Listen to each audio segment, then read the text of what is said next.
ಶ್ರೀಮತೆ ರಾಮಾನುಜಾಯ ನಮಃ. ಎಲ್ಲರಿಗೂ ನಮಸ್ಕಾರ. ಇವತ್ತು ತಿರುಪ್ಪಾವಯಿನ 4ನೇ ಪಾಶುರ.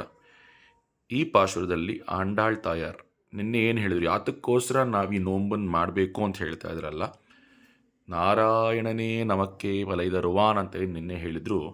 ಇವತ್ತಿನ ಪಾಶುರದಲ್ಲಿ ನಮಗೇನು ಇಂಪಾರ್ಟೆಂಟು, ನಮಗೇನು ಸಿಗತ್ತೆ ಅನ್ನೋದನ್ನು ಕಂಟಿನ್ಯೂ ಮಾಡ್ಕೊಂಡು ಹೇಳ್ತಾರೆ. ನೀರು ಎಷ್ಟು ಮುಖ್ಯ ನಮಗೆಲ್ಲ ಗೊತ್ತಿದೆ. ಲಾಸ್ಟ್ 2 years ಬ್ಯಾಕ್ ಬ್ಯಾಂಗ್ಳೂರಲ್ಲಿ ಕುಡಿಯೋಕ್ಕೆ ನೀರಿಲ್ಲದೆ ಇರೋವಂಥ ಪರಿಸ್ಥಿತಿ ಬಂದಿತ್ತು. ಯಾಕೆ? ಮಳೆ ಬಂದಿರಲಿಲ್ಲ, ಬೆಳೆ ಬಂದಿರಲಿಲ್ಲ. ಈ ಕಾಲದಲ್ಲೇ ನಾವು ಅಷ್ಟು ಪ್ರಾಬ್ಲಮ್ ಮಾಡಿದ್ವಿ. ಹಿಂದಿನ ಕಾಲದಲ್ಲಿ ಮಳೆ ಬರಲಿಲ್ಲ ಅಂದರೆ ಬೆಳೆ ಇರಲಿಲ್ಲ, ಬೆಳೆ ಇರಲಿಲ್ಲ ಅಂದರೆ ಆಹಾರ ಇರಲಿಲ್ಲ, ಆಹಾರ ಇರಲಿಲ್ಲ ಅಂದರೆ ನಮಗೆ ಶಕ್ತಿ ಇರಲಿಲ್ಲ. ಒಬ್ಬ ಮನುಷ್ಯ ಶಕ್ತಿಯಿಂದ ಇರಬೇಕು ಅಂದರೆ ಆಹಾರ ಮುಖ್ಯ, ಆಹಾರಕ್ಕೆ ನೀರು ತುಂಬ ಮುಖ್ಯ, ನೀರಿಗೆ ಮಳೆ ತುಂಬ ಮುಖ್ಯ. ಸೊ ಆ ಮಳೆ ಅನ್ನೋದನ್ನು ಬರ್ಸೋಕ್ಕೆ ಯಾರ ಕೈಲಿ ಸಾಧ್ಯ ಅನ್ನೋದನ್ನು ಈ ಪಾಶುರಲ್ಲಿ ಆಂಡಾಳ್ ಹೇಳ್ತಾರೆ. ಶ್ರೀಕೃಷ್ಣ ಪರಮಾತ್ಮ ಒಬ್ಬನಿಗೆ ಆ ಒಂದು ಪವರ್ ಇರೋದು. ಏನು ಮಾಡ್ತಾನೆ ಶ್ರೀಕೃಷ್ಣ ಪರಮಾತ್ಮ? ಸೂರ್ಯನಿಗೆ ಹೇಳಿ ಸಮುದ್ರದಿಂದ ಮೋಡವನ್ನು ತರಿಸಿ, ಮೋಡದಿಂದ ಮಳೆಯನ್ನು ಬರೆಸಿ, ಮಳೆಯಿಂದ ಆಹಾರವನ್ನು ಬೆಳೆಸಿ ನಮಗೆಲ್ಲ ಕೊಡ್ತಾ ಇದ್ದಾನೆ ಶ್ರೀಕೃಷ್ಣ ಪರಮಾತ್ಮ ಅನ್ನೋದನ್ನು ಈ ಒಂದು ಪಾಶುರದಲ್ಲಿ ನಮಗೆ ಆಂಡಾಳ್ ತಾಯ ತಿಳಿಸ್ಕೊಡ್ತಾರೆ.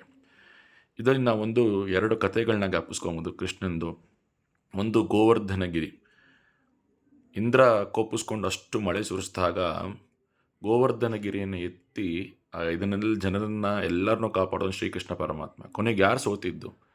ಇಂದ್ರ ಸೋತ. ಕೃಷ್ಣನಿಂದನೇ ಮಳೆ ಬರಬೇಕಾಗಿತ್ತು, ಕೃಷ್ಣನಿಂದನೇ ಮಳೆ ನಿಲ್ಲಬೇಕಾಗಿತ್ತು, ಕೃಷ್ಣನಿಂದನೇ ಎಲ್ಲರೂ ಕಾಪಾಡಲು ಪಟ್ಟರು ಅನ್ನೋದು ನಮಗೆಲ್ಲ ಗೊತ್ತಿರೋವಂಥ ವಿಷಯ. ಎರಡನೇದು, ಪಾಂಡವರು ಕಾಡಿನಲ್ಲಿದ್ದಾಗ ಅವ್ರಿಗೆ ಆಹಾರ ಸಿಕ್ಕಿರಲಿಲ್ಲ. ಕಾರಣ ಏನು ಅಂದರೆ ಮಳೆ ಇರಲಿಲ್ಲ.